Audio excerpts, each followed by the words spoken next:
Apa isi dalam Ka'bah? Tak sembarang orang yang bisa memasuki Ka'bah. Oleh sebab itu, banyak yang bertanya apa sebenarnya yang ada dalam Ka'bah itu. Apa benar dalam Ka'bah masih tersimpan berhala-berhala zaman dulu, sebagaimana yang dituduhkan kaum perusak Islam? Pemirsa, sebelum mengetahui isi dalam Ka'bah, ada baiknya kita mengenal dulu sisi luar Ka'bah yang belum secara umum dikenal oleh banyak orang.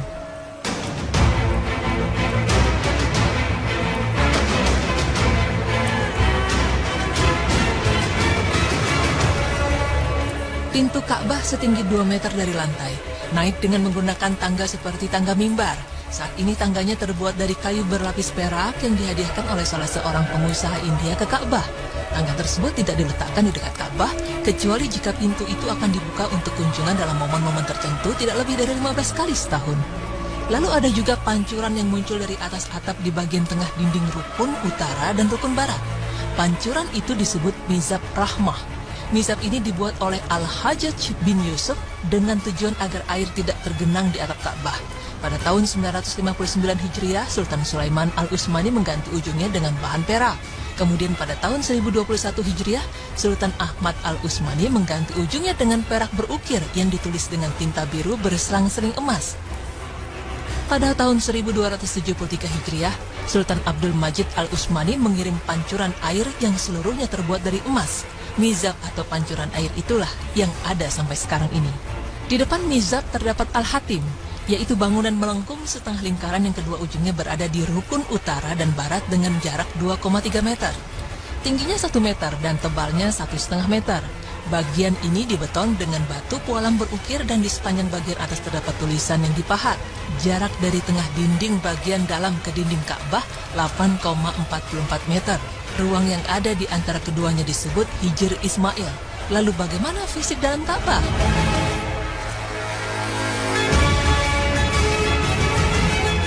Pemirsa beriman, sebagaimana yang diperlihatkan dokumenter Kerajaan Arab Saudi, isi dalam Ka'bah hanya berupa ruangan kosong.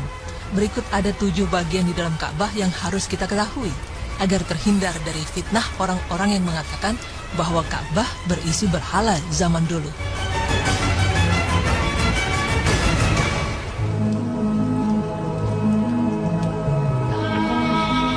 Bagian pertama adalah salah satu rukun atau sisi Ka'bah Al-Musyarrafah. Tampak di bagian atas terdapat bagian kain kiswah yang dipergunakan khusus untuk melapisi bagian tersebut. Bagian kedua, terdapat lemari di dalam Ka'bah. Posisi lemari ini tepat berada di depan pintu Ka'bah. Jika dilihat dari bagian dalam, di atasnya biasa diletakkan alat pewangi dari asap kayu gaharu yang khusus untuk mengharumi ruangan Ka'bah. Biasanya hal ini dilakukan setelah prosesi pencucian Ka'bah. Di dalam lemari ini juga tersimpan semacam kapur pewangi yang beraroma mawar untuk membaluri dinding Ka'bah agar tetap wangi. Hal itu juga dilakukan setelah dinding-dinding Ka'bah dibersihkan dengan air zam-zam yang dicampuri dengan air mawar.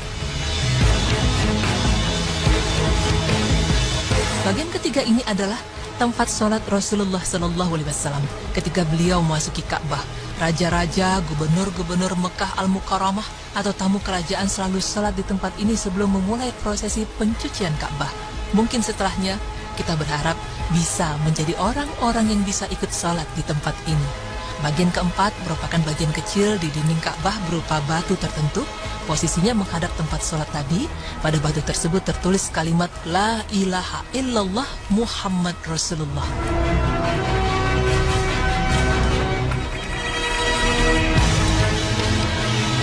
Dinding Ka'bah bagian dalam dibalut dengan batu pualam warna-warni dan dihiasi dengan ukiran bergaya Arab. Terdapat 7 papan yang menempel di dinding ini yang bertuliskan nama-nama orang yang pernah merenovasi atau menambahkan sesuatu di dalam Ka'bah atau Masjidil Haram. Dikatakan bahwa tembok Sadzarwan adalah bangunan tambahan pada Ka'bah yang dikerjakan oleh kaum Quraisy. Menurut mazhab Syafi'i dan Maliki, tembok Sadzarwan termasuk bagian Ka'bah sehingga jamaah haji yang bertawaf harus berada di luarnya. Pendapat sebaliknya dikatakan oleh mazhab Hanafi. Menurut mereka, tembok Sadzarwan bukan merupakan bagian Ka'bah. Adapun mazhab Hambali memilih berada di antara dua pendapat di atas. Menurut mereka, menjauhi tembok itu sangat dianjurkan, tetapi seandainya jamaah melakukan tawaf di dalamnya, maka tawafnya tetap sah dan tidak sampai rusak. Namun yang jelas, belum diketahui secara pasti kapan pertama kali tembok Syazarwan dibangun. Setiap kali Masjidil Haram dipugar, tempat-tempat di sekitarnya juga dipugar.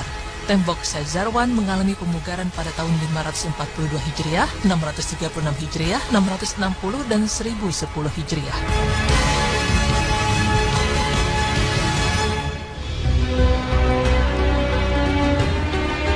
Bagian kelima adalah atap dalam Ka'bah yang penuh dengan ukiran-ukiran mengagumkan.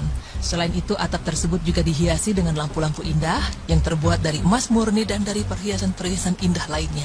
Sedangkan lantai Ka'bah dibuat dari batu pualam putih. Bagian keenam, ada sebuah pintu yang terdapat di dalam Ka'bah. Pintu ini bukanlah pintu utama Ka'bah. Pintu ini dinamakan pintu Taubat. Di dalam pintu tersebut terdapat tangga menuju ke atap Ka'bah. Bagian ketujuh adalah 3 pilar dari kayu gaharu terbaik. Panjang satu pilar sekitar 1/4 meter atau setengah meter berwarna campuran antara merah dan kuning. Ketiga pilar ini berjajar lurus dari utara ke selatan. Pada awal abad ini, tahun 2000-an, bagian bawah ketiga pilar retak yang kemudian diperbaiki dengan diberi kayu melingkar di sekelilingnya. Ketiga pilar ini dibuat atas inisiatif Abdullah bin Al-Zubair 3 abad yang lalu. Meski demikian, ketiganya masih tetap kokoh hingga saat ini. Tiang ini terbuat dari kayu yang terbaik dan disepuh dengan emas murni.